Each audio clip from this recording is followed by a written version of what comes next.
Hello and welcome to Killing Arden, a exploring adaptation session looking at how to turn Arden Fathom into Faversham. Arden of Fathom. He's just very deep. How to adapt Arden of Faversham into a full cast audio adaptation, something that we're looking to do in the next year or so going forward. So far, it's not actually been too complicated. In fact, actually, we've spent an awful lot of time talking about, background sound effects and, gravel and the right kind of guns and things. It's so far, they're very, very well. There was one point last episode where we were going, this bit might be tricky, and then someone actually explained what had happened verbally. So it was fine in the end, actually. We spent about 20 minutes discussing something we didn't really need to discuss. But, hopefully it was entertaining. Hopefully this will be entertaining. Hopefully you're not questioning your life choices, as we are. In the room, we have Alan, Emma, Eric, and Sarah to read through scenes 10 to 13-ish. We might go a little bit beyond there.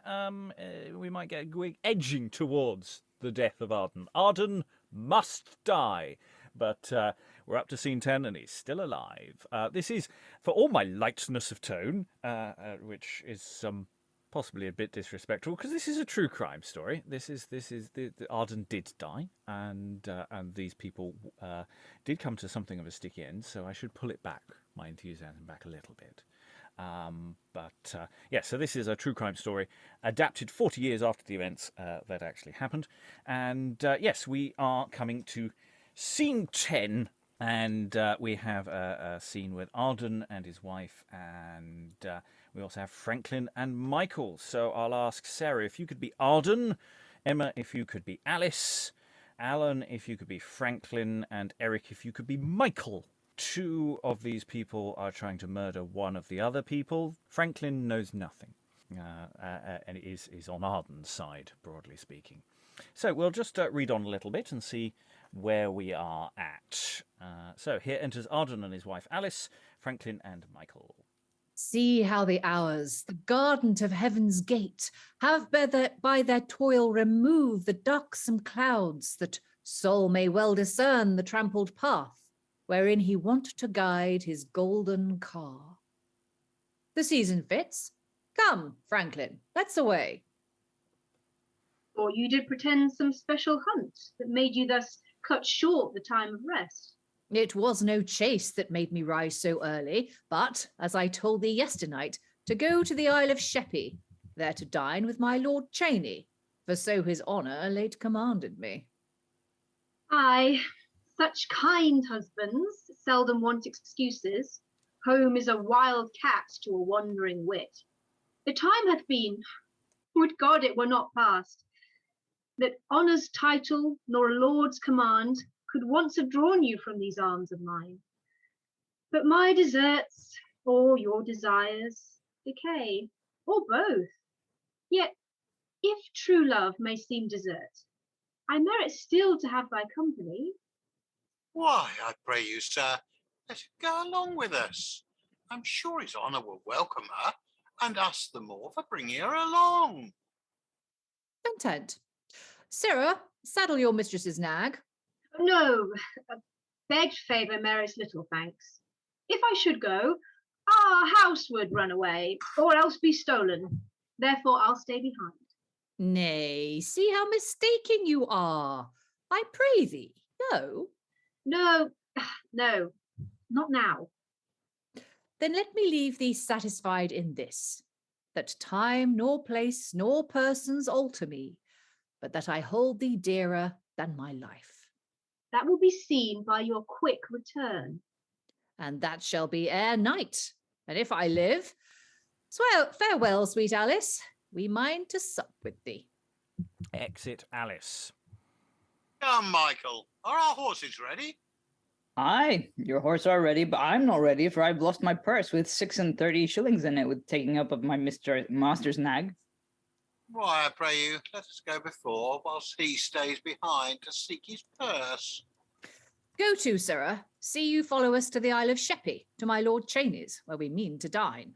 And exeunt Arden and Franklin Michael remains. So fair weather after you, for before you lies Black Will and Shakebag in the broom close. Too close for you. They'll be your ferryman to long home. Right. Okay. So just doing some little admin-y things. There's a couple of words that were wrong, and a missing word, I think. Oh, no. A choice of where you put the word your. Okay. Editorial choices as to the placement of your. Okay. Not that any of that really matters to anyone here. That's just me whiffling on to myself. Yeah, what is Arden talking about when he first enters? I mean, it's should be trampled pace rather than path, or that's the version I'm looking at. But it's like he's just suddenly going, "I am turned poet. Let me orate." And thing. It's quite a sort of opening gambit here. Yeah. Strange. It's interesting what's going on there. Sarah. It is interesting the way he's becoming less, like at the beginning of the play, he was certainly forthright.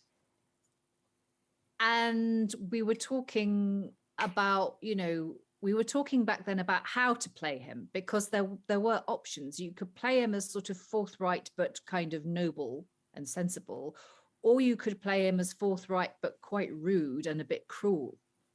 And we were like, oh, which version of him is going to fit best? Whereas by now, it's difficult to play him as anything other than sort of, pensive and thoughtful and quite poetic and quite noble, because his language has got more flowery. And I know you said that several authors worked on that, so it could be down purely to that. Or I'm wondering if it's because he has had all these sort of not premonitions exactly, but all these forebodings about, terrible things are about to happen. The fact that he now seems to be in a better frame of mind, maybe that's enough to just sort of make him a bit more poetic, sort of, time to sit back and smell the roses kind of thing, and just be just chill out. Maybe he gets poetic when he chills out.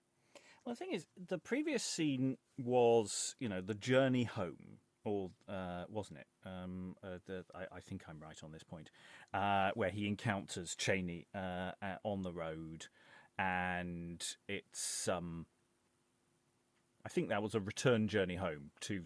So he hasn't seen Alice for a while, and this is the following morning by the looks of this, by all this flowery thing.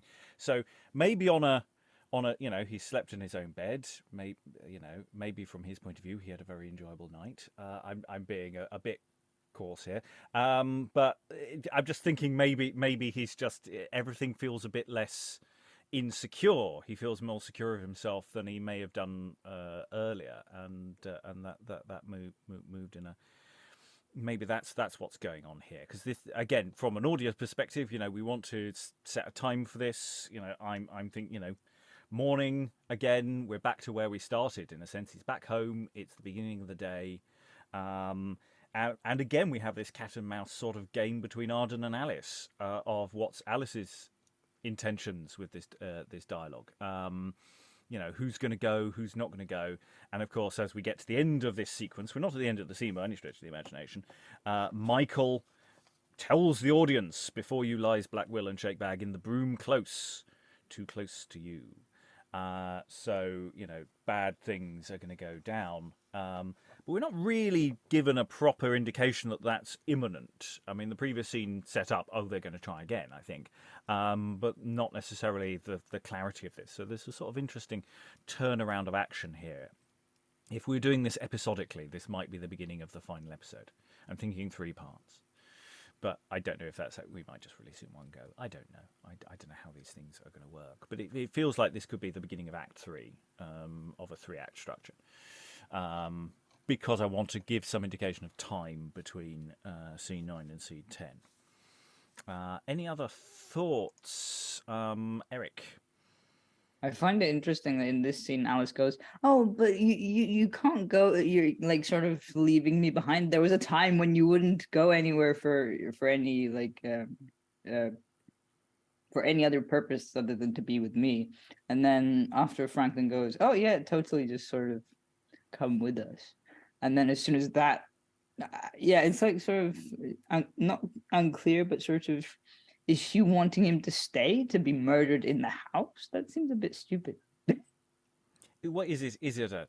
Well, is it for Franklin's sake? I mean, this is the thing. This is about saying, "Oh, I would go," and setting up a situation where Franklin can say afterwards, "Oh, she was doing this, and she was doing this, and she can't be in on it." Kind of logic, Sarah.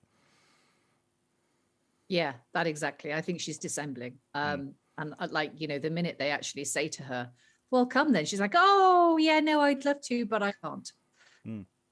So I think that was definitely for show. Yeah, and it is an element for the audio that the performance of Alice at this point needs to be a little unsubtle, in the sense if it was on stage, you can sort of demonstrate the artifice that is going on, whereas in audio, all you've got is your voice. You can't do little looks to the audience here, so it's got to sound perhaps a little over the top. But that's life. Seem to have lost Alan, but we will carry on regardless and see how we get on.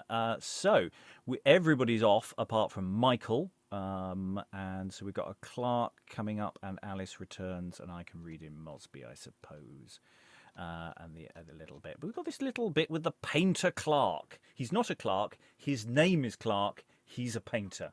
Do not get confused. So, Sarah, if you could be the painter for this little sectionette. Michael has just indeterminately placed the word "your." Enter the painter Clark. But who's this? The painter, my co-rival that would needs win Mistress Susan. How now, Michael? How doth my mistress and all at home? Who? Susan Mosby. She is your mistress too. Aye. How doth she and all the rest? All's well, but Susan, she's sick. Sick? Of what disease? Of a great fever. A fear of what? A great fever. A fever. God forbid. Yes, indeed, and the Velordane too, as big as yourself. Oh, Michael, the spleen prickles you. Go to. You carry an eye over Mistress Susan. Afraid to keep her from the painter. Why more from a painter than from a serving creature like yourself? Because you painters make but a painting table of a pretty wench and spoil her beauty with blotting. What mean you by that? Why, that you painters paint lambs in the lining of wenches' petticoats, and we serving men put horns to them to make them become sleep. Such another word will cost you a cuff or a knock. What, with a dagger made of a pencil? Fate is too weak, and therefore thou too weak to win Susan. Would Susan's love lay upon this stroke? Then he breaks Michael's head. Now, for the listeners at home, we haven't met Clark for ages. He was as mentioned helpfully by Michael earlier. The painter, my co-rival, who would needs win Mistress Susan, because Alice keeps bargaining with the various murderers or would-be murderers, using Mosby's sister as leverage. To say, you want to marry Mosby's sister? Because, hey, why not? And so everybody has been bartered in this way, and the painter supplied poison, but is also commissioned to create a murderously poisonous crucifix thing earlier, of which a plot strand we have heard nothing of since. So we might be hitting a section where we might think, is this cuttable? Is our journey here really necessary? So we shall see about that. Otherwise, it's sort of an interesting sort of back and forth. But dramaturgically, it does feel like something that it might be a bit confusing coming in this late if we split it into episodes. So that's moving me away from my episodic thought. Any other thoughts on this little bit? Otherwise, we'll put it to bed. No, okay, right. Alan, as you're back in the room, we're going from then he breaks Michael's head towards the end of the scene. If I could ask you to read Mosby, and I'll read Green for the moment, and we'll get to the end of the scene. So, physical violence has occurred. Here enters Mosby, Green, and Alice. I'll lay my life, this is for Susan's love. Stayed you behind your master to this end? Have you no other time to brabble in, but now when serious matters are in hand? Say, Clark, hast thou done the thing thou promised? Aye, here it is. The very touch is death. And this, I hope, if all the rest do fail, will catch Master Arden, and make him wise in death that lived a fool. Why should he thrust his sickle in our corn? Or what hath he to do with thee, my love? Or govern me that am to rule myself? Forsooth, for credit's sake, I must leave thee. Nay, he must leave to live that we may love. May live, may love. For what is life but love? And love shall last as long as life remains. And life shall end before my love depart. Why, what is love without true constancy? Like to a pillar built of many stones, yet neither with good mortar well compact, nor with cement to fasten it in the joints, but that it shakes with every blast of wind, and being touched, straight falls unto the earth, and buries all his haughty pride in dust. No, let our love be rocks of adamant, which time nor place nor tempest can asunder. Mosby, leave protestations now, and let us bethink us what we have to do. Black Will and Shakebag I have placed in the broom, close watching Arden's coming. Let's to them, and see what they have done. Everybody exits to go and watch a murder. Did anyone bring any popcorn? Well, it looks like they've commissioned Clark to do the thing. The very touch is death. Very touch is death. So we've got potential assault in the shrubbery, and crucifix of death. So so many options here as to where this is going to go. But in the middle of which, Alice and Mosby just have a little tete-a-tete. They're just having a little back and forth. It's suddenly lots of splits of focus at the moment, which in an audio context worries me slightly, just a little bit, because whereas before it was very sequential, you'd have this scene and then you move to this scene, you move to this scene, even amongst a main scene. Here we're sort of zooming in and out in ways that might be confusing, so I'm a little worried about this scene. Eric, you waved.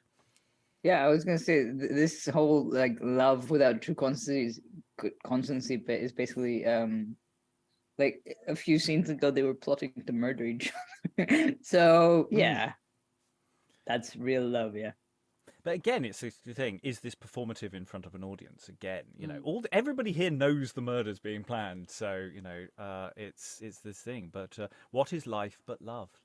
That's one to go on a mug, isn't it? Sarah. Yes, Mosby was certainly plotting to murder Alice. I don't know that Alice was plotting to murder Mosby. She was just wanting to break it off, I think.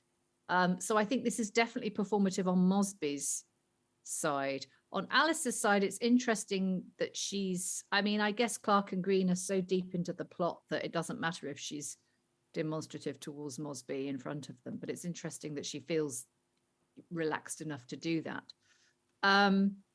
What was I going to say? Yeah, I think as far as the zooming in and out on audio, I think you would have to add in a Mosby to Alice's speech there, just so that you make it, because the beginning of the speech is definitely to Clark.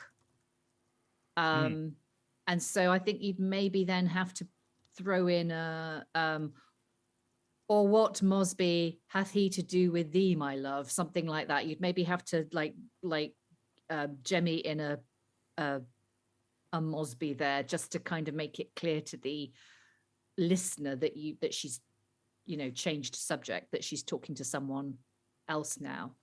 The other thing I'm just slightly intrigued by is what's happened to Michael, because when it says he breaks his head, I mean, depending on how he's broken his head, that's quite serious. Is he laid out cold on the stage? Is he dead? Is he like, what's happened to Michael? Like, the fact is, 3 people come into the room. Clark has just broken Michael's head and nobody comments on it. It's like, are they stepping over his prone body? Like, what's going on here? Yeah, I mean, it's one of those things of fiction until relatively recently, is that you can always just punch someone unconscious and there are no consequences. They'll just wake up later, just going, that no concussion, these are bad things that you can't just knock people out. So yeah, I expect in this context it's just breaks Michael's head. And that's the stage direction. That's authentic. Does sound very violent rather than he hits him slightly, Yeah, I mean, he beats him maybe, or, I'm just trying to think of how these things are normally phrased in stage directions. He breaks his head is quite distressingly specific. Eric? I was going to say, she does comment on it, though. She goes, I'll lay my life, this is for Susan's love. And then stayed you behind your monster to this end. Like, so you have nothing better to do than to argue and, like, waste time when I'm trying to kill somebody, my husband? Yeah. Have you nothing better to do? It's interesting, again, also just the way that Alice and Mosby are talking to each other, and just the fact that Alice, I mean, you were talking about, it's not unreasonable that they're talking about this in front of other people because they've brought so many people in. But Alice just clearly has been telling everybody about that she wants to murder her husband. I mean, it's like you've got these low-grade semi-theatricals going on of, oh, my love for you is undying, let us go and do these things. And then, should we murder him? She's told everybody, and it's like Mosby. The reason why Mosby is so out of this a lot of the time, why he's constantly going, maybe I should just get out of this while I can, is because she's just clearly a liability in terms of getting away with this in the end. First rule of Murder Club: don't tell anyone about Murder Club. I mean, that's one of the elements, because this a lot of this follows the source material quite closely, is that real life murders often are really badly organized and people talk a lot, and that's actually in a sense weirdly authentic. Anyway, okay, there's lots of little niggly questions about this scene, but nothing overtly a problem. We can just do it and hope that the audience follows us. Sarah, then Eric, and then we'll move on. Yeah, just picking up on what you just said there about her telling everybody. Yeah, presumably she did. I mean, presumably the reason why this feels like weirdly authentic is because she did do that. She did involve loads of people, and she did tell a load of people. I'm guessing that's in the original account. A lot of people got arraigned. A lot of people got punished. I mean, we've always got to take a little pinch of salt as to what actually happened, but certainly the account is quite detailed. But that doesn't, as I say, mean it's all true. But certainly it was widely reported, and at least as far as the author is concerned, or authors of this text are concerned, that's the story. That's what they're using. Eric.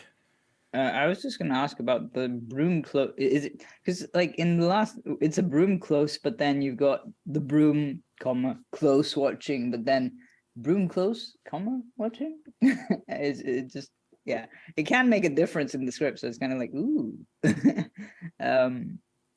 Basically, I'm just asking if that is not a comma at the end, but obviously it's one of those cases where we ignore the punctuation, maybe. In green speech. They're placed in the broom. Close watching Arden's coming. I think the comma there is right. Yeah. Cool. That works. Though the scansion on the line might be different. I have just blocked it, as it were, because the version we're looking at might be misaligned. So that also may make a difference. This is why we do the boring, detailed work that listeners at home won't care about, because they won't even be able to tell. Alan. Yeah, no, it makes sense to me to have a comma there because Broom, in other words, the scrubland, and that they are watching closely. Yeah. Though the broom may also be close. I mean, it could be literally simultaneously. But in the meaning of that sentence, yes, they're close watching. Okay, let us travel to the next scene. Scene 11, Arden and Franklin, we've already got. We'll stick with those. Emma, if you could read the ferryman, I think that will be fine. It will we may have to move people around a little later on, but we'll go with this combination for the moment. Here enters Arden and Franklin. Oh, ferryman, where art thou? Here enters the ferryman. Here. Go before to the boat, and I will follow you. We have great haste. I pray thee, come away. Aye, what a mist is here. This mist, my friend, is mystical, like to a good companion's smoky brain that was half drowned with new ale overnight. 'Twere pity but his skull were open to make more chimney room. Friend, what's thy opinion of this mist? I think 'tis like to a cursed wife in a little house that never leaves her husband till she have driven him out of doors with a wet pair of eyes, then looks-see as if his house were afire or some of his friends dead. Speak'st thou this of thine own experience? Perhaps. Aye, perhaps. No, for my wife is as other women are, that is to say, governed by the moon. By the moon? How, I pray thee? Nay, thereby lies a bargain, and you shall not have it fresh and fasting. Yes, I pray thee, good ferryman. Then for this once, let it be midsummer moon, but yet my wife has another moon.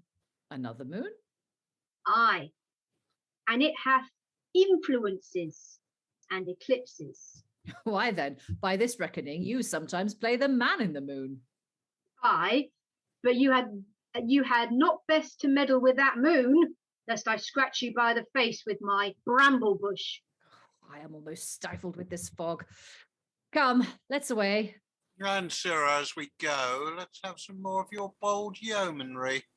Nay, by my troth, sir, but flat knavery. And exuent. It's always nice to have some authentic,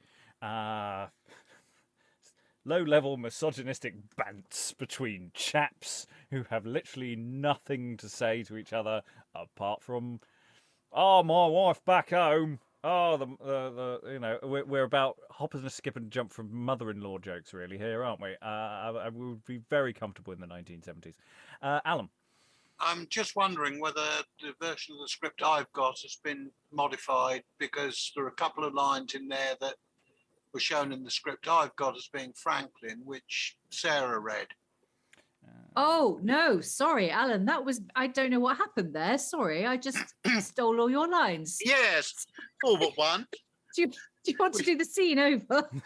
I mean, I'm sure the listener at home will be able to transpose the nature of... but it's a good point. Is Franklin and Arden are sort of passing this back and forth? I mean, it's like, it's this thing. Okay, there's an interesting question here, because basically this is your taxi man conversation, isn't it? This is the taxi man saying, "Oh yeah, my wife. Oh yeah, the problems at home." And it's a question: when you're in this situation, do you go along with the taxi man's misogynistic / racist jibes, or do you risk being chucked out on Hyde Park Corner? What do you go for? So it's a question: are Arden and Ferryman going along with this? I think intellectually they're perfectly capable of going along with this. They've had their moments earlier in the play, or are they just being going along with the ferryman because they want to get on the boat, and he doesn't seem to be in any kind of a hurry to actually do any ferrying. He seems to be faffing around quite a lot. Though Arden does make a terrible joke about mist, which I think has to be noted. The mist is mystical. Yeah. Depends if he's driving, then you definitely don't want to piss him off. No, especially this is water, because, you know, if you chuck you out of the cab halfway, you're going to swim the rest. No, I'm not. I'm stopping here, mate. I'm stopping here. As far as I'm going. Yeah. So, yeah. I mean, it's not excessively funny scene, but I don't know if it's even supposed... I mean, is the ferryman supposed to be a clown part? I don't know that it is. I'm not sure this is supposed to be funny in that sense. I mean, obviously, it's setting up atmosphere to a degree. And what the ferryman is saying when he's talking about, obviously, a cursed wife, of course, is setting up questions about, you know, Arden's own wife, who's plotting to murder him. Thoughts, Sarah? I'm just wondering if you could play this scene a different way. Well, obviously you could if Alan had actually played the part he was supposed to. But sorry. But I'm just wondering, you know, because this is a play where we know Arden, not Franklin's, going to get murdered, and we think it's happening fairly soon, although we've thought it's going to be happening fairly soon for several times in the past, and then it hasn't happened. But if it is going to happen fairly soon, I mean, there is, like, you know, ferrymen have connotations, don't they? You know, crossing in a ferry with a boatman, that, you know, you've got like connotations of the underworld and death and crossing over and all of that. And so, but it's not that scene. It doesn't go there. It goes off in this, sort of, it doesn't really go anywhere really. It's just this sort of like you say, dodgy taxi driver sort of scene. And I'm wondering if you could take it in that direction, if there's a way of interpreting the lines that you could make it, you know, that he's quite a sort of creepy ferryman, because there is lots of mist, you know. Could you turn this into a sort of, you know, foretelling of death, maybe this scene? I'm not entirely sure whether you could or not. I think the dialogue sort of fights against that interpretation, but the fact that this scene is here makes me think that would be quite a good way to play it. We do have more ferryman action to come in the next scene, because again, these scenes are sort of running into each other. We've started a new unit of action with the previous scene, leaving the house to come to here to move on to the next bit. So all of these scenes are effectively, if not always the same location, they're the same unit of action. Here we've got to establish the water side dynamic, so we're going to need some sounds of water, but it's still, there's a mist. It's quite difficult to design still water. And to get that but there's that sort of outdoor echo which is quite difficult to get right, and that kind of bounce that the water may do here. But again, we I think, Sarah, yeah, you're right. It's that there is an option there that we could go for, and I quite like that. It could be quite dry, if not necessarily fully creepy, rather than "budum-ching," which will land very badly, I suspect. Eric? I was going to say that in the original playing of this, maybe this was a chance for the actors who are playing Will and Shakebag to get like drinks or something at the bar before they come back on stage, because they're in the next scene. But I don't know. Yes, there is a certain amount of running around. Doubling and all that.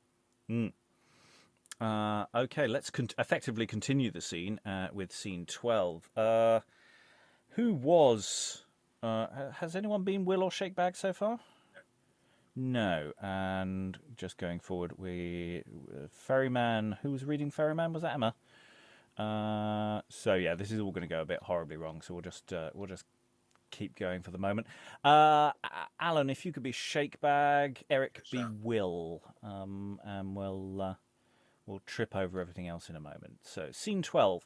Original stage direction here enters Will at one door and Shakebag at another. That's, of course, the structure of a playhouse. They're squelching along at the waterside, or whatever noise we're going for here.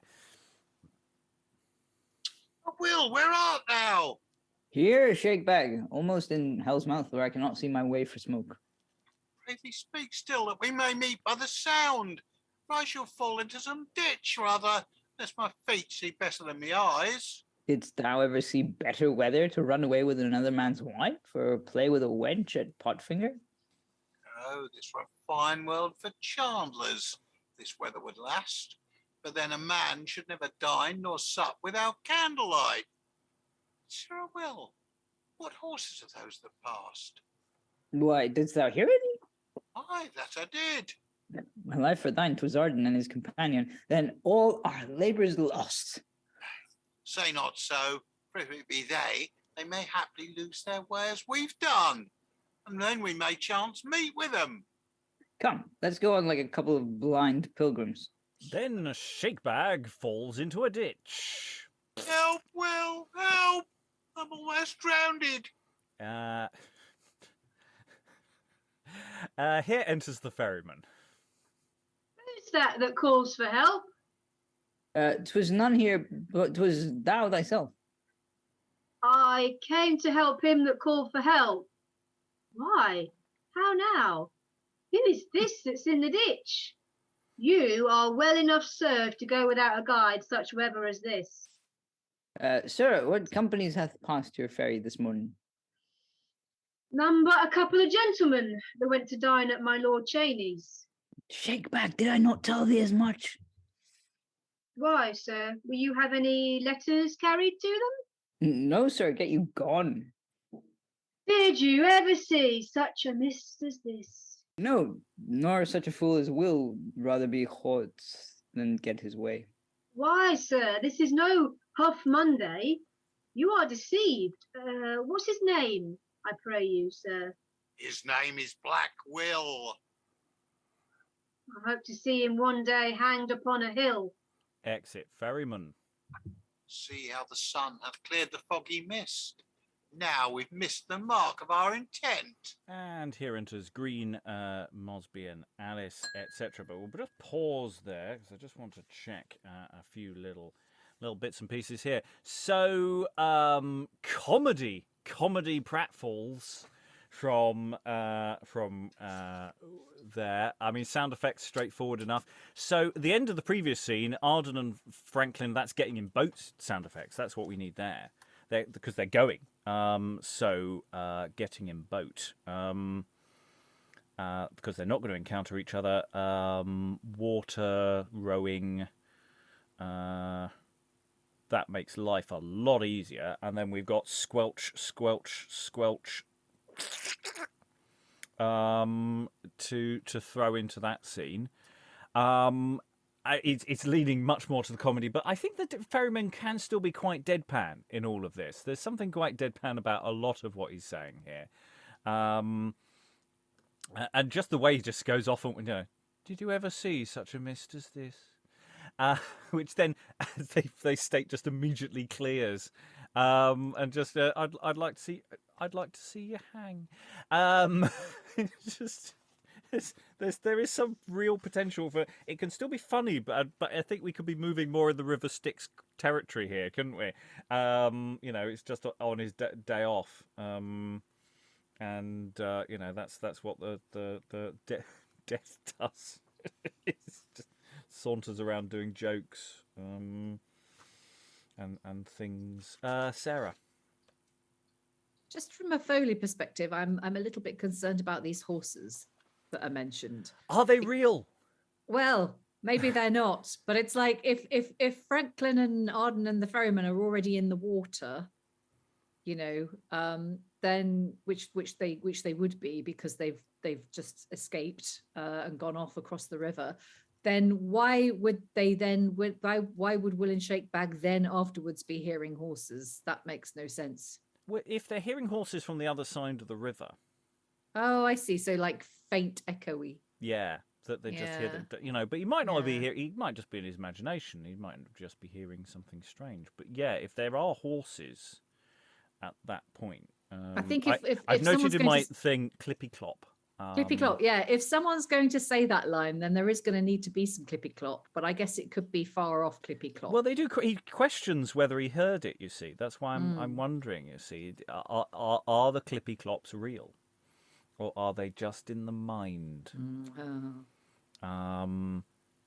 I think they're probably real, however, by the nature of where the scene goes. I think, yeah, they've just missed Arden again, and in the distance on the other side of the bank, you can hear the horses going away, which adds something to Alice's previous scene, because if she's trying to slow Arden down, if Arden's leaving the house going, right, I'm going off on an adventure, and Alice is sort of trying to slow his progress. And that's what all the she doesn't care what she's saying. She's just saying words to slow him down a bit. Then that gives Alice a nice intention for the way that scene can be played, even though we don't necessarily know that's why she's doing it. And but the actor will know. Which is nice to do. Okay. Any other thoughts? Before we finish this scene, there's another little unit of action. Comedy splat, fall in ditch, climb out of ditch, lots of squelching. That'll be a fun one to do the session for. Okay, Alan, what part were you shake bag or? I was shake bag. Right, I'll take on shake bag for the duration. And does that work? I think it works. Let's see how it goes. So, what does that leave me with? Oh, you're Mosby again. Sorry. Right. Okay. Just return you to Mosby. Because I'll read shake back and that'll be fine. Just to find out the shape of things as we go to the end of the scene. So, anyone been green yet? Nobody been green? That was Not easy. It's not easy being green. Sarah, if you could be green for this scene at least, that would be lovely. Okay, here enters Green, Mosby, and Alice. Right, Will and shake bag. What make you here? What is the deed done? Is Arden dead? Oh, good, blinded man performing in arms. Saw you not how till now the sky was dark that neither horse nor man could be discerned. Yet did we hear their horses as they passed? They escaped you then and passed the ferry? Aye, for a while. But here we too will stay, and at their coming back, meet with them once more. Zoons! I was ne'er so toiled in all my life in following so slight a task as this. How camest thou so bewrayed? With making false footing in the dark, he needs would follow them without a guide. Here's to pay for a fire and good cheer. Get you to Faversham, to the Flower de Luce, and rest yourselves until some other time.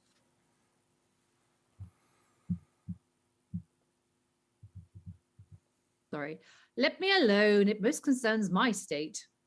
Aye, Mistress Arden, this will serve the turn in case we fall into a second fog. Exeunt, Green, Will, and Shake Bag. These knaves will never do it. Let us give it over.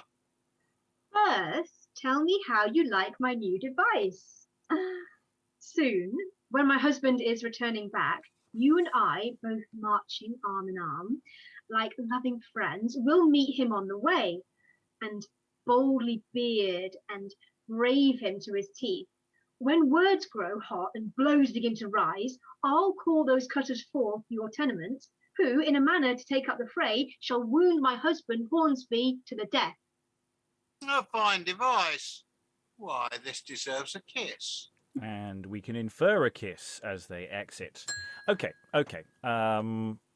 Just on a general thing here. So, in theory, Will and etc. are all waiting for them to come back.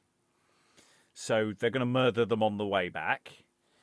If that doesn't work, Alice and Mosby are going to there doing sexy times in front of him to get him into a rage so that they can claim self-defense.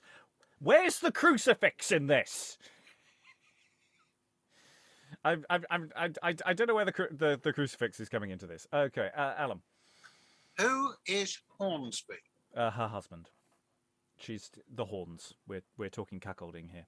Oh, right. So Yeah. nickname. Yeah, well, they'll be talking about him.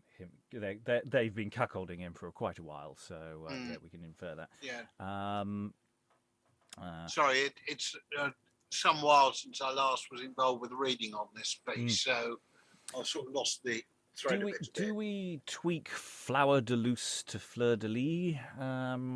I quite like it being a bit sort of funkingly anglicised in that way. I don't know how authentic Flower de Luce is for all the text. I must double check that. Sarah. Well, funnily enough, I just looked it up. There was a pub in Faversham called the Fleur de Lis. It's now actually a museum, town centre museum and tourist information centre, but the building is still there, and it was called the Fleur de Lis. I'm just talking about the text of the play, whether it's authentically spelt that way or whether No, it was known as, the original was the Fleur de Lis. Fleur de Lis. That's how it was. So I guess that's. I don't know. Well, I don't know. Actually, though, this is 1653. So that's quite a lot later. So maybe it was the Fleur de Luce originally. Yeah. Textually, it's Fleur de Luce, and it's pretty much as it is in this script here. So, it doesn't rhyme or anything, does it? No. Alan, and then Eric. I'm just wondering, in fact, whether you could use it almost to distinguish between the classes of the characters, that the posher ones might actually make a decent stab at Fleur de Lis, and the lower class characters, it's the Flower de Luce. Yeah, I don't know if enough people are going to bring it up, but yeah, it could be played around with in that way. Eric? I was just going to say that I, as Will, I nearly went, in case we fall into a second bog as opposed to fog, which is kind of, it was tempting, just because of what happened to Shakebag. But yeah, there's a part of me going, the timing doesn't really work because they went for dinner and they're coming back later. So but then it's daylight. What's going on here? Alan, I think. Dinner would be midday in this period. Yeah, we that have was the main meal of the day. Yeah, I mean, frankly, you can say dinner pretty much any time of the day, depending what part of the country you are. You can even get away with it for breakfast sometimes. So yeah, I mean, again, it's this proliferation of murder attempts here. It's just so many of them that they just keep spreading. Any other thoughts about this scene? All quite straightforward, setting wise. The sun's come out, but I don't think we can demonstrate that on audio. I don't think there's anything we can add to that as a thing. Okay, scene 13 then. We've got some random people. Enter Dick Reed and a sailor. So, Eric, you feeling sailory? Aye, Captain. Yeah, and Alan, but you can be Dick. Thank you, sir. No, actually, were you Franklin earlier? I was. Yeah, then you can't be. Emma, you can be Dick Reed, and that should get us a little bit further forward. Yes, that all vaguely works. So, scene 13, here enters Dick Reed and a sailor. Faith, Dick Reed is to little end, his conscience is too liberal, and he do niggardly depart from anything may do thee good. He is coming from Shawlow, as I understand. Here I'll intercept him, for at his house he never will vouchsafe to speak with me, if prayers and fair entreaties will not serve, or make no battery in his flinty breast. Here enters Franklin, Arden, and Michael. I'll curse the carl and see what that will do. See where he comes to further my intent. Master Arden, I am now bound to the sea. My coming to you was about the plat of ground which wrongfully you detained from me. Although the rent of it be very small, yet it will help my wife and children, which here I leave in Faversham, God knows, needy and bare. For Christ's sake, let them have it. Franklin, hearest thou this fellow speak? That which he craves I daily bought of him, although the rent of it was ever mine. Sirrah, you that ask these questions, if with thy clamorous impeaching tongue thou rail on me, as I have heard thou dost, I'll lay thee up so close a 12 months' day as thou shalt neither see the sun nor moon. Look to it, for As surely as I live, I'll banish pity if thou use me thus. What? Wilt thou do me wrong and threat me too? Nay then, I'll tempt thee, Arden, do thy worst. God, I beseech thee, show some miracle on thee or thine, in plaguing thee for this. That plot of ground, which thou detains from me, I speak it in an agony of spirit, be ruinous and fatal unto thee. Either there be butchered by thy dearest friends, or else brought for men to wonder at, or else be brought for men to wonder at, or thou or thine miscarry in that place, or there run mad and end thy cursed days.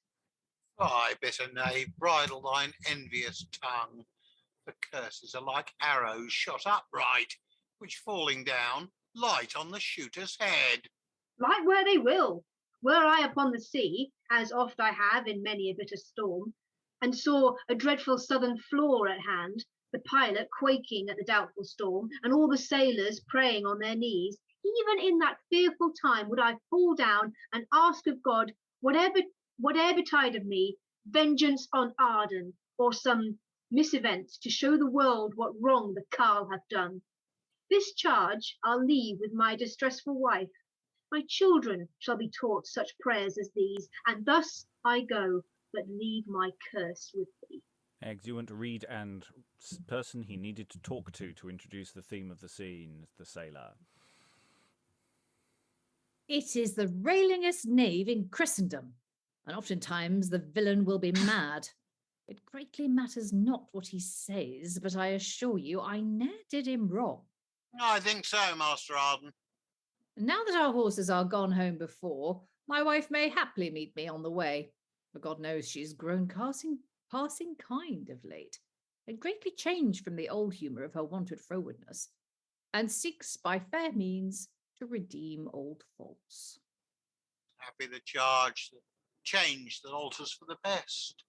But see, in any case, you make no speech of the cheer we had at my Lord Cheney's. Although most bounteous and liberal, that will make herself more wronged, in that we did not carry her along. For sure she grieved that she was left behind. Come, Franklin, let us strain to mend our pace and take her unawares playing the cook. And we'll just pause there because we've sort of slipped tracks a little bit. So, the Sailor and Reed scene, is part of me thinking this scene could be moved. Because we have established at the beginning of the play Arden's sharp practice with land. And we've got this providential cursing of intimations of murder. I don't know if Reed should probably get hanged as a witch for what he does in this scene. And so there's part of me thinking, oh, could we put this early in the play to set up sort of twangly things? I quite like it here as because it functions differently if you place it here, because it has that sort of dramatic irony comedy edge to it if you put it here rather than ominous. It's like, yeah, we know everyone wants you dead. You're just adding. It would be ironic if Reed then just turned up with a gun and just shoots him at the end. And it's the one you weren't expecting. And Alice is going, oh, for sake, we've been trying all week to get rid of him. That is not where the play is going. But yeah, I'm just now idly thinking about that. I don't think you need to move it or do anything with it. I like it as a scene, but I'm just putting it out there. There's an interesting. What happens to a play if you put this at the beginning of the play? It's ominous. If you put it here, it's playing into various ironies. Sarah. Well, also, I'm assuming, and again, I haven't read the real life account, so I don't know, but I'm assuming Reed was another potential suspect, because I'm guessing that's why we've got this scene. If he had been seen, if there were witnesses who had seen him cursing Arden and sort of saying, "Oh, I'll get you," and complaining to him because he'd done him out of this land, then presumably Alice and Mosby could then say as part of their defense, "Oh well, loads of people hated him, And here's another example. And I mean, Franklin is a witness to this scene, and the random sailor as well, if he's actually a real person. And I'm just wondering if this is what actually happened, that Reed was pulled in as a potential suspect. I'm not seeing it just scanning through the account at all. It seems potentially made up. Beyond an expect. So, he's mentioned. I think it must be at the end of the account. Hang on, it's sort of mentioned in passing. Always Richard Reed, a mariner. Yes, so. It's mentioned in passing at the end of the account. Okay. So having gone through the account of his horrible murder and what Alice did and all the things, this one thing might seem very strange and notable, touching Master Arden. That in the place where he was laid, being dead, he's going to die, by the way, all the proportion of his body might be seen for 2 years after, and more, so plain as they could be, etc., etc. Strange portents. Which field he had, as some reported, most cruelly taken from a woman that had been a widow to one cook and after married to one Richard Reed, a mariner, to the great hindrance of her and her husband, the said Reed, for they had long enjoyed it by a lease, which they had it for many years, not then expired. Nevertheless he got it from them.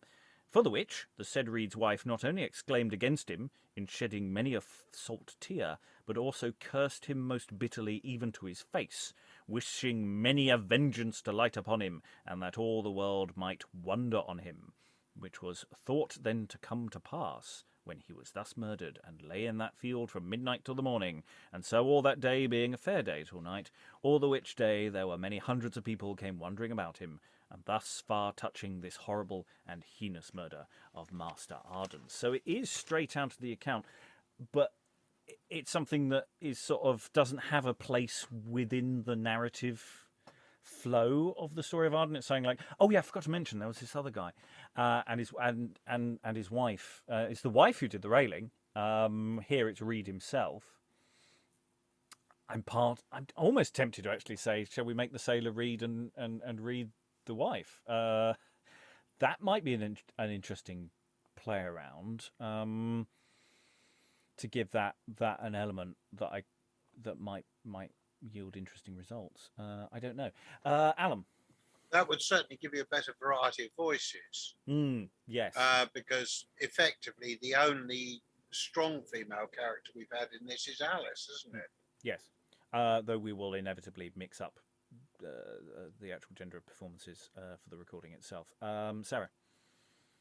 Yeah, it would also weirdly make it closer to the original account. I mean, I assume it was changed for practical matters because when it was performed, it was easier to cast a male actor than to find an actor who could actually do a woman for such a small part. But yeah, to actually change it back would take it closer to what actually happened. So that would be quite cool. Yeah, I liking that. Okay. Yeah, make that Dick, and make Dick his lady, as it were. That could have gone better as a sentence. Mrs. Dick. Right. Okay. So let us see where this scene is going, because we've had various possible directions where this is going. Again, we've got the irony card playing throughout this of Arden going, "Oh, my wife will hopefully meet me here. This will all go well, won't it?" And again, and also just that question of what Franklin is in this. Franklin is enabling him to be really shitty to people about land. This is not showing a nice side to Arden, and this is an important element. He is full of sharp practice, which of course makes him all the more murderable, because of course it means he has more money, and therefore increases the motive. Anyway, so this is where I'm not sure whether the doubling's going to work anymore. It might all fall apart a bit. Because Mosby and Franklin and Shakebag and stuff. So, Eric, could you read Mosby for the moment? I will read Shakebag, and I think we might just about get to the end of the scene with our skin intact. Okay, here enters Will and... Oh, no, sorry, I'm skipped ahead. Here enters Alice and Mosby. Sorry, Arden's still speaking, but is muted at present. Sorry. I'm just going to go back and do Go the back beginning a couple that of lines, speech. Yeah. Take the stage direction as read. Come, Franklin. Let us strain to mend our pace and take her unawares playing the cook, for I believe she'll strive to mend our cheer. Why, there's no better creatures in the world than women when they're in good humours. Who is that? Mosby? What, so familiar? Injurious strumpet, and thou, ribald knave, untwine those arms. Aye, with a sugared kiss, let them untwine. Oh, Mosby! Urged beast, bear this and all. And yet no sugar, no horned beast, the horns are thine. Oh, monstrous. Nay, then it's time to draw. Help! They murder my husband! Here enters Will and Shakebag. Zoons! Who injures Master Mosby? Help! Will! I am hurt! I may thank you, Mistress Arden, for this wound. And exeunt Mosby, Will, and Shakebag. Oh, Arden! What folly blinded thee? Oh, jealous harebrained man, what hast thou done? When we, to welcome thee with intended sport, came lovingly to meet thee on the way, thou drewst thy sword, enraged with jealousy, and hurt thy friend, whose thoughts were free from harm. All for a worthless kiss and joining arms, both done but merrily to try thy patience. And me, unhappy that devised the jest, which, though begun in sport, yet ends in blood. Harry, God defend me from such a jest. Couldst thou not see us friendly smile on thee when we joined arms, and when I kissed his cheek? And hast thou not lately found me overkind? Didst thou not hear me cry, they murder thee? Called I not help to set my husband free? No, ears and all were witched, me accursed, to link in liking with a frantic man. Henceforth I'll be thy slave, no more thy wife. For with that name I never shall content thee. If I be merry, thou straightway thinkst me light. If sad, thou sayest the sullens trouble me. If well attired, thou thinkst I will be gadding. If homely, I seem sluttish in thy eye. Thus am I still, and shall be when I die. Poor wench, abused by thy misgovernment. Is it for truth that neither thou nor he intendest malice in your misdemeanour? The heavens can witness of our harmless thoughts. Then pardon me, sweet Alice, and forgive this fault. Forget but this, and never see the like. Impose me penance, and I will perform it, for in thy discontent I find a death tormenting more than death itself. Nay, hadst thou loved me, as thou dost pretend, thou wouldst have marked the speeches of thy friend, who, going wounded from the place, he said his skin was pierced only through my device. And if sad sorrow take thee for this fault, thou wouldst have followed him, and seen him dressed, and cried him mercy, whom thou hast misdone. Ne'er shall my heart be eased till this be done. Content thee, sweet Alice, thou shalt have thy will, whate'er it be. For that I injured thee and wronged my friend, shame scourgeth my offence. Come thou thyself, and go along with me, and be a mediator twixt us two. Why, Master Arden, know you what you do? You follow him that has dishonoured you? Why, canst thou prove I have been disloyal? Why, Moresby taunted your husband with the horn. Aye, after he had reviled him by the injurious name of perjured beast. He knew no wrong could spite a jealous man more than the hateful naming of the horn. Suppose 'tis true. Yet is it dangerous to follow him whom he hath lately heard? Fault confessed is more than half amends. But men of such ill spirit as yourself work crosses and debates twixt man and wife. I pray thee, gentle Franklin, hold thy peace. I know my wife counsels me for the best. I'll seek out Mosby where his wound is dressed and salve this hapless quarrel, if I may. And exit Arden and Alice. He whom the devil drives must go perforce. Poor gentleman, how soon he is bewitched. And yet, because his wife is the instrument, his friends must not be lavish in their speech. Exit Franklin unimpressed. Okay, so I have been adding some stage directions in there, which we don't have in the version we were looking at. So there's lots of drawing of swords. Shing! Sound effects to throw in there. We've got a fight scene. Shakebag and Mosby both are better. So, Arden's handy in a fight. I don't know how handy yet Franklin is. So considering the odds, and yeah, what goes on here? And then Alice somehow talks them round. I mean, wow, that's quite a turnaround, because it's a question of how intimate they are. I mean, we don't have enters Alice and Mosby.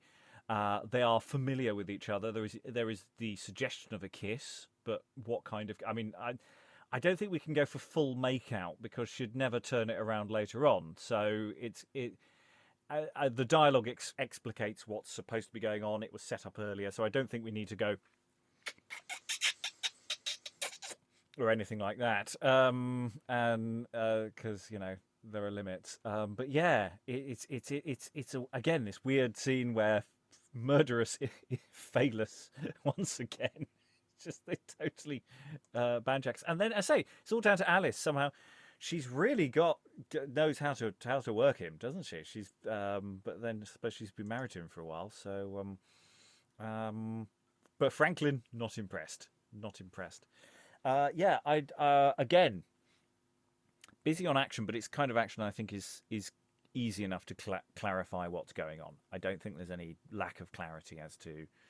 There's a fight happens. Shakebag says, "I'm hurt." Mosby says, "He's hurt." They run away. Maybe need to throw some slightly dodgy lines in to just explicate who's exiting, but otherwise, I think that's okay. Sarah. Yes, you might have to explain the will bit to me because I'm slightly confused by that. So Arden goes for Mosby. Franklin draws as well. Alice says, help, they murder my husband. Mm-hmm.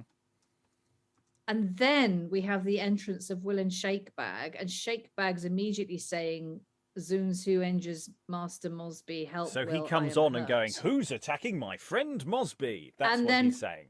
And then Franklin turns on him, presumably, and because Arden's going for Mosby, so presumably he comes on and says, "Oh, who's attacking Master Mosby?" And Franklin turns around and hits him. Well, swipes at him with his sword. It's 2-on-2, isn't it? So yeah. So he just kind of comes in 3-on-2, I suppose. It depends what Shakespeare's doing, really. Here, Shakebag, what Will's doing here. Is Will actually actively engaged in the fight? No, well, actually, it's Shakebag. So Shakebag comes on and says, "Oh, Master Mosby's ill. Maybe he draws as well." And Franklin turns on him and hurts him. Could be Franklin. Could be Arden. Could be Arden. Could be any of them. But they're basically there's a fight involving 5 people.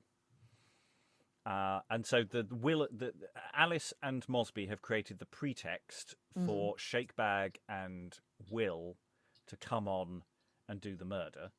But Arden and Franklin are so handy in a fight that they can take off 3 men. I'm assuming Mosby actually isn't actively in the fight. Because of who Mosby is. They've got their hired murderers. They've set up the pretext. And it turns out, actually... Arden and Franklin used to go to fencing school when they were younger, and they've got their guitars out, and they're taking it all down. So that's another plot that's gone wrong. Yeah. So it as Where's the crucifix? When's the crucifix turning up? Yeah, I know.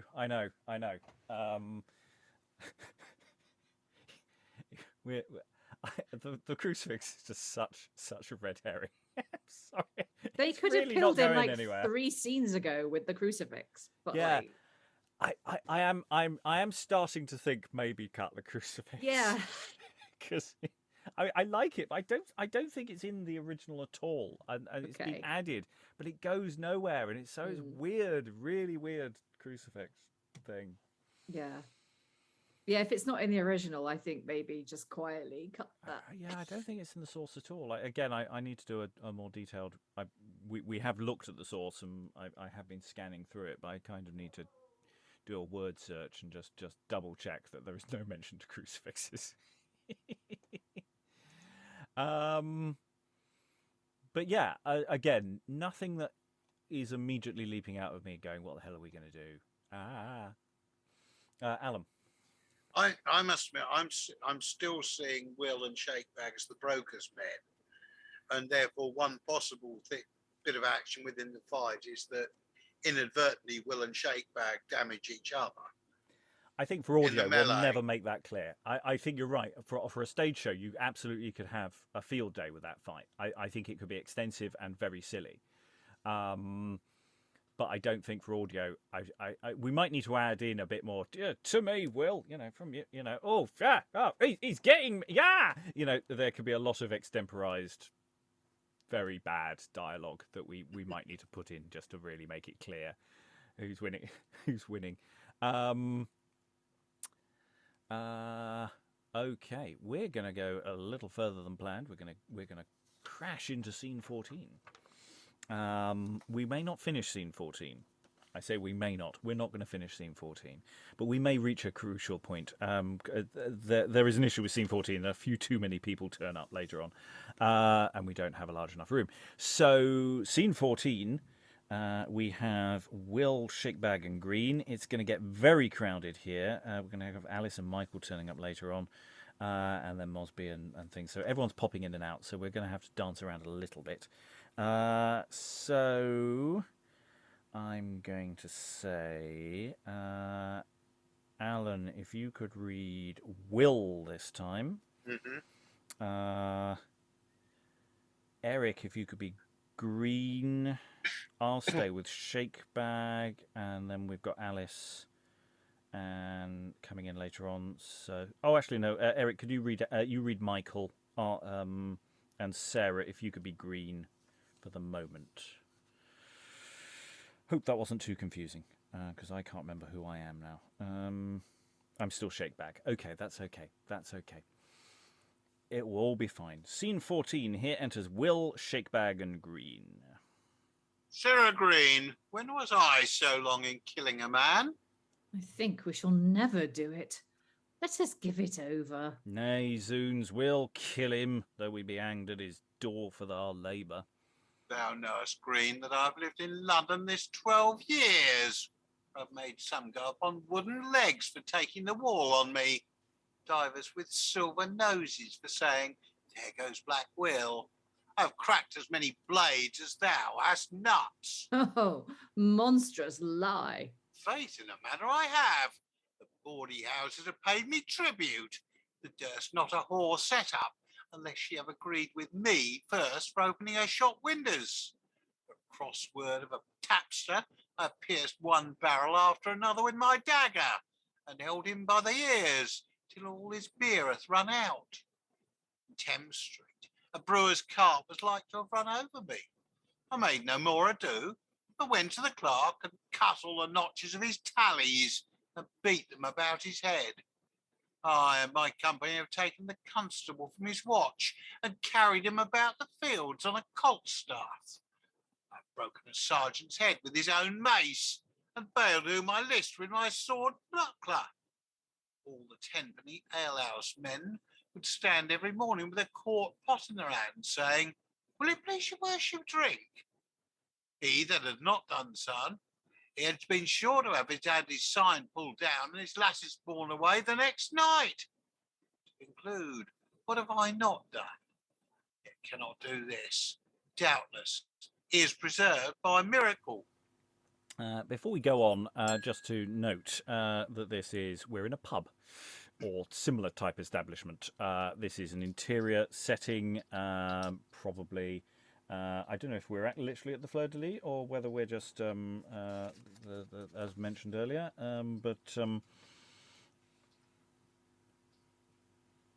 are we indoors or is yeah? I think so because, or are we heading towards being indoors? Are they actually heading towards the place? I think no, we're indoors. Or as far as I'm concerned, we're going to be indoors because we've just had an outdoor scene, and we've just finished the previous unit of action, as it were. We're going into a sort of setting up kind of thing. They're licking their wounds, and this little unit of action that we've got here at the beginning of scene 14 is all about. Give Alice and Mosby time to have gotten off stage and then come back on again. That's basically what this Will's long speech is all about. It's nice material, but it is basically structural. It's not actually important. It's just to break up the bit before. Any other thoughts on where we are? Am I right on this point? I think you are. I mean, well, put it this way, even if you're not, I think for audio, you'd want to set this in a pub. But that line that Green has, I think we shall never do it. Let us give it over. That seems to be the sort of thing that you would say afterwards, when you were kind of reviewing the day over a glass of something. Yeah. And Will bragging as well. I mean, that is kind of, bragging in a pub. That's kind of the traditional setting, isn't it? Yeah. Or are they back at the main house? Because I'm getting confused because there's all this discussion of, temping ale houses and all the rest of it. So, maybe they're waiting outside the doors and they're about to go in. Anyway, we'll resolve that issue as we get further into the scene. But I was quite liking my set.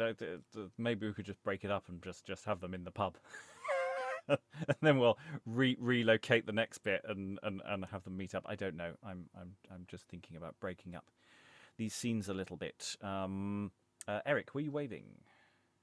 Yeah, I was just going to say that I like how Green has not really been involved in the physical stuff. And he just kind of goes, yeah, let's just quit, we should just stop. It's like, yeah, because he's he's invested, but he's only invested, like, he's not been injured or actually done anything. No, I mean, he's the procurer. I mean, it's not his job. He is there to hire them. And he's sort of going, you know what, you've got half your money. Maybe you just call it quits. I'm not that fussed about, who I marry. Kind of logic. So, yeah, bad job. I mean, it's a cursed job, clearly. Okay, let's gather some more data. Here enters Alice and Michael, and hopefully the scene still functions. Ents, Will. Here comes Mistress Arden. Ah, gentle Michael, art thou sure they're friends? Why, I saw him when they both shook hands. When Mosby bled, he even wept for sorrow and railed on Franklin that was cause of all. No sooner came the surgeon in at doors, but my master took to his purse and gave him money. I had to conclude, it sent to me to bring you word that Mosby, Franklin, Bradshaw, Adam Fowl, with divers of his neighbours and friends, will come and sup with you at our house this night. Oh, gentle Michael, run thou back again, and when my husband walks into the fair, bid Mosby steal from him and come to me. And this night shall thou and Susan be made sure. I'll go and tell him. And as thou goest, tell John Cook of our guests, and bid him lay it on, spare for no cost. And exit Michael. Aye, and to be such cheer, we will bid ourselves. Mistress Arden, Dick Green and I do mean to sup with you. And welcome shall you be. Oh, gentlemen, how missed you of your purpose yesternight? 'Twas long of Shakebag, that unlucky villain. Oh, dost thou me wrong? I did as much as any. Nay then, Mistress Arden, I'll tell you how it was. When he should have locked with both his hilts, he in a bravery flourished o'er his head. With that comes Franklin at him lustily, and hurts the slave. With that he slinks away. Now his way had been to have come hand and feet, 1 and 2 round at his costard. He, like a fool, bears his sword point half a yard out of danger. I lie here for my life. If the devil come and he shall have no more strength than I have fence, he shall never beat me from this ward. Stand to it. Buckler and a skilful hand is as good as a castle. Nay, 'tis better than a sconce, for I tried it. Mosby, perceiving this, began to faint. With that comes Arden with his arming sword, and thrust him through the shoulder in a trice. Aye, but I wonder why you both stood still. Faith, I was so amazed I could not strike. Ah, sirs, had he yesternight been slain, for every drop of his detested blood I would have crammed in angels in thy fist, and kissed thee too, and hugged thee in my arms. Patient yourself, we cannot help it now. Green and we two will dog him through the fair, and stab him in the crowd, steal away. And here enters Mosby, but we'll pause there. So once again, we're getting this sort of blow by blow match summary of the previous game of killing Arden. So time has passed as well. So we've got this time jump. I think we're back at home. Tell the cook on your way out. Kind of suggestion here. It's the kind of thing where I should remember these details in advance, from basic reading of the play that we're working on. I apologise for my lack of planning. Or are we at the pub? Are we just at the pub? It seems to be a parlour. I think in the original they're supposed to be at home, but maybe maybe we're at the Fleur de Lis. But I'm slightly unclear at the moment as to these details. Sarah, It's not clear. I think it's definitely indoors. And I just think for the purposes of audio, it would be quite good to put it in the pub. Because then you could do pub sounds. And it would because there are a lot of people in this scene. And I think, I don't know. I know we've had a lot of people early on. We had a lot of people coming in and out of the Arden house. But I think there's something about the idea of people coming in and chatting and then leaving. Like, I don't know. It seems to me that a pub would work really well as a place where all these different people are meeting, because you've got Alice and Mosby and Green and Will and Shakebag. And Michael, you've got like all the different plotters from all the different plots kind of coming together here. So I guess you could put it in the house, but I don't know. I feel a pub would just work really well as an audio setting. Yeah. Obviously, we're about to get to the murder, which I'm fairly certain happens at home. But yeah, I am finding this text slightly wibbly at this point, but we've had some slightly wibbly moments as to where the location is and location shifting during scenes, so maybe this is just a thing. Let us gather a little more data. We're getting close to the murder is any minute now. Murder will occur. We're not going to get to it today, but or this session, but we are getting there. So anyway, here enters Mosby. I think Eric is going to read Mosby, and that will be fine. So, It is impossible, but here comes he that will, I hope, invent some surer means. Sweet Mosby, hide thy arm, it kills my heart. Aye, Mistress Arden, this is your favour. Oh, say not so, for when I saw thee hurt, I could have took the weapon thou lett'st fall, and run at Arden, for I have sworn that these mine eyes, offended with his sight, shall never close till Arden's be shut up. This night I rose and walked about the chamber, and twice or thrice I thought to have murdered him. What, in the night? Then had we been undone. Why, how long shall he live? Faith, Alice, no longer than this night.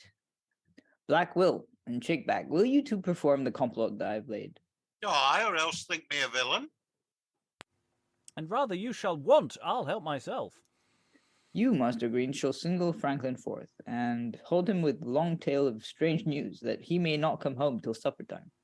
I'll fetch Master Arden home, and we like friends will play a game or two at tables here. But what of all this? How shall he be slain?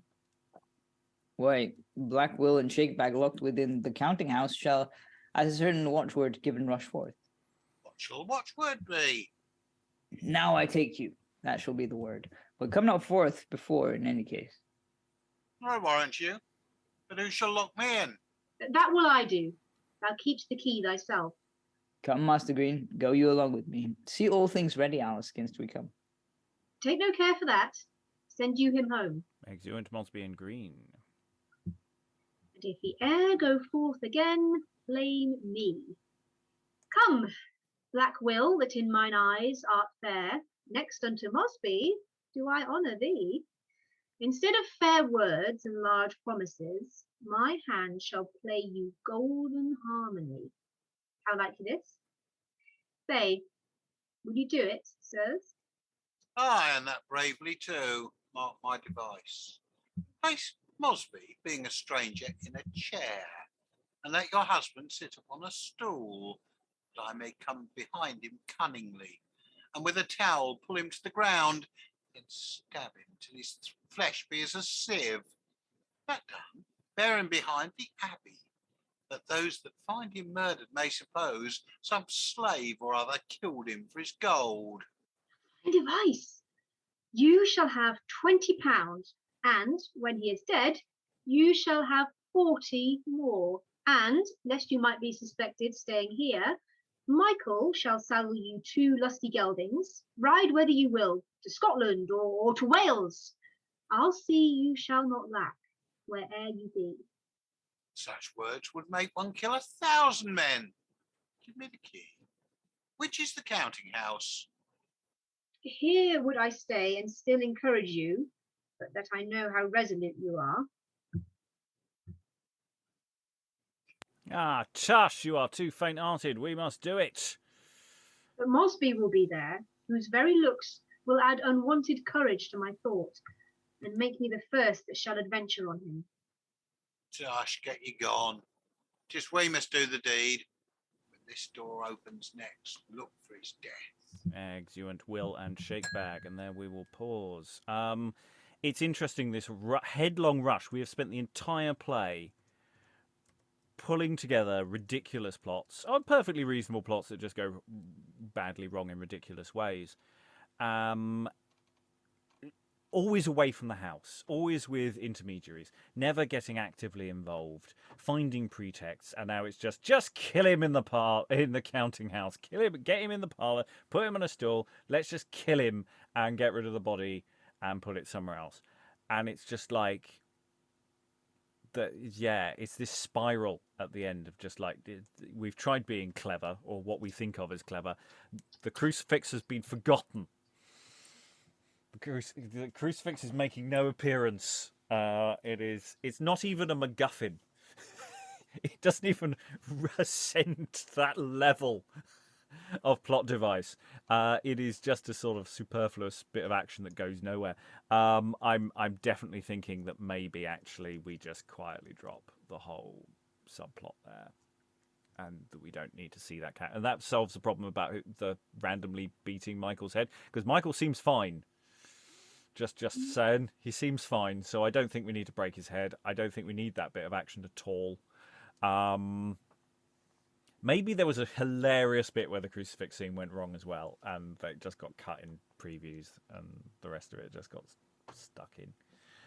But yeah, what I like about this is they're explaining the action that's about to happen, and it will, broadly speaking, coincide. We have now established, after lengthy faffing around, that we are at Arden's house, which is a bit weird because for some reason Will, Green, and Shakebag are just sitting around in the kitchen or something or other. You know, it's sort of, that's weird, unless they're outside the house just lingering, and then they go in when Alice and Michael arrive, and that gives us some business of moving into the house, doors opening, walking down corridors. We could go with something like that. I quite like the idea of trying to just detach that little mini beginning of the scene to just have it in the pub, just go, God, this went, and then, you know, try and find some interpolated line to say, you know, as we cut to the next day, because, you know, time has passed. They have the match report about what went wrong, and Alice is just so keyed up and wanting to do the murder. Can we just do the murder now? Can we do the murder? Yeah. Alan? I must admit, when we first went at the beginning of that scene, I was thinking it was outside the house. I think it might actually be that's how it's supposed to be. With the three ne'er-do-wells sort of loitering around. And then basically when Alice and Michael arrive, they're then taken inside. Yeah. Okay. We will. Sarah. Yeah, I'm just thinking, if you cut the odd word, you could actually have this whole scene in the pub. We'll play a game or two at tables here. If you just cut that here, and then there's another line somewhere else further down, which I've lost now. But basically, if you just tweaked a couple of lines, you could put this whole thing in the pub, and then actually swap it to the house, like before the murder actually takes place, like with somebody's entrance or exit. Yeah, because what you could do is you could have, you know, slightly tweak Will's line, you know, get you gone, we must do the deed. When his door opens next, look for his death. Cut scene, Alice at home, new scene, setting up, doing the monologue that we're about to is about to happen, and that time has jumped. You know, a couple of hours. That would make more sense as well, because it wouldn't all be so rushed. The other, I just wanted to point something else out as well. I don't know if this is going to be relevant, but we've had a couple of shots across the bows from Mosby at Alice. After Arden prangs him with his sword, he said something like, "Oh, I've got you to thank for this wound, Mistress Alice." And then when he comes in to the pub or wherever they are, and she says, "Oh no, the sight of your arm is just, it hurts my heart." And he says to her, "Mistress Arden, this is your favor. Like, this is," which I assume means this is your fault. This is like down to you. So we've had a couple of quite sort of, they're not belligerent lines, but it's like it's like he's certainly blaming her, and I'm just coupling those lines with what the speech he had in the previous session, where, you know, he was all in favor of murdering her. And I'm wondering, I don't know what happens in the actual account, whether she ends up being murdered as well. But like he certainly, the play is certainly setting him up that it makes, we've had a couple of flags. It's like, oh, once Arden's been done in, he's maybe going to do in Alice as well. The only additional murders other than Arden are judicial. So if he had any intention, then he never got round to actualising any additional things there. Right. Well, just looking ahead, is it? If we're saying that this we are mooting the concept that we are bifurcating this scene into two scenes with some minor very minor textual adjustments. So that this is all set in the snug of the pub or something or other, and they're all sat in there and popping in and out, and that gives us a different universe to go from, and that the scene now continues back at home a little later on. That I think is a nice idea. Of course, our listeners at home might think is a terrible idea, and by the time this audio actually goes out, we won't have recorded it yet, but we might be in the lower stages of production. So if you really hate the idea, give us a buzz. Tell us how much you hate the idea, because I've never known anyone interested in the early modern drama to be finicky about changing lines. I mean, everyone's really open about the idea, and never have an issue with anyone making egregious changes. We're not going to make egregious changes, but we might tweak. And in recording any of our plays, what we try to do is we record a plain text version that is textually accurate for those who just want to listen to the words in the right order, and then we do make adaptations. And this play so far has been very unadapted, actually. We have not been to... The only changes we're actively looking at the moment is to curtail the crucifix, which we might look at again when we run this at pace going forward. And maybe, I say, slightly adjusting the location of some of the scenes. That so far is it. It's going reasonably well. Any final thoughts on the adaptive front from the room before we close this particular session, as we've effectively ended scene 14A, as I'm now calling it? Any final thoughts? Anyone wants to throw in? You're under no three-line whip to say anything. If you have nothing to say, I won't make you. Alan? There was one piece earlier, it was in the first scene we did just before my Zoom session died, where Michael was talking about having mislaid his purse. And it just struck me, he was talking about having 30 shillings or something like that in it, which seemed like a devil of a lot of money for a serving man at that period. I don't know now because it's so far back. I've just turned to the page and I'm trying to figure out. It might be pieces of silver logic, but I don't know. Seek his purse. Yeah. Your horse is ready, but I'm not ready, for I've lost my purse with 6 and 30 shillings in it, with taking up of my master's nag. Just seemed like a considerable sum of money for someone who's been portrayed so far as being a relatively low status character. It is a good point. I've got a footnote that notes exactly the same thing without giving any reason for it at all. I mean, it's a good reason why he doesn't want to be, why he wants to linger behind, because that's a lot of money for anyone, to be honest. Even if you had a lot of cash, you still don't want to lose. If you've got a wallet full of several, thousand, 100 or even 1,000 quid, you're going to want to find it, even if you're loaded. So yeah, it's a good point, of which no additional thought is available. Sarah? Right at the very beginning, in the dim and distant past, I seem to recall the first plot that was ever mentioned was just Alice straightforwardly paying Michael because he was Arden's servingman, to actually murder him when we're on the way to London. And I can't quite remember now why that didn't happen. Michael had a change of heart or whatever, so maybe she paid him then. I guess. I mean, I don't remember any money exchanging hands, but it was more about the promising Susan to him, like basically pimping out Susan. But maybe that's where he got the money. I don't know. It would make sense that Alice has been throwing some cash around, because there's a lot of murder plots going on here. That might be an element that could be more dealt with and as we're probably cutting the bit of dialogue that refers to the purse, it probably doesn't matter. And on that note, I'm going to close the session.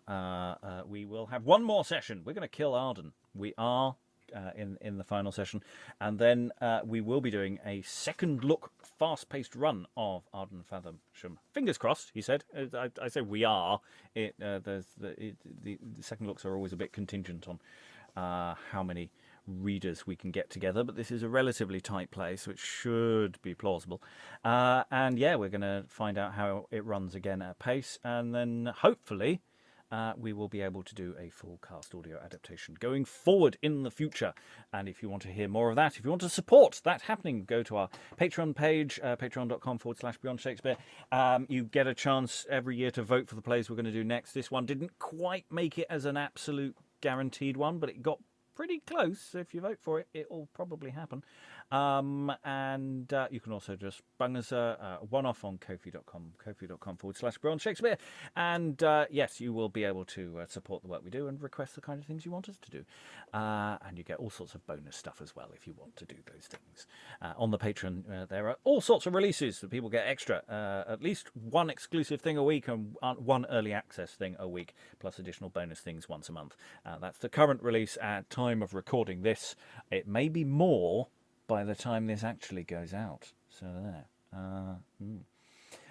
So all that remains to thank all the wonderful readers, Emma, Sarah, Alan, and Eric, for all their wonderful reading. Thank you very much, everyone, and goodbye.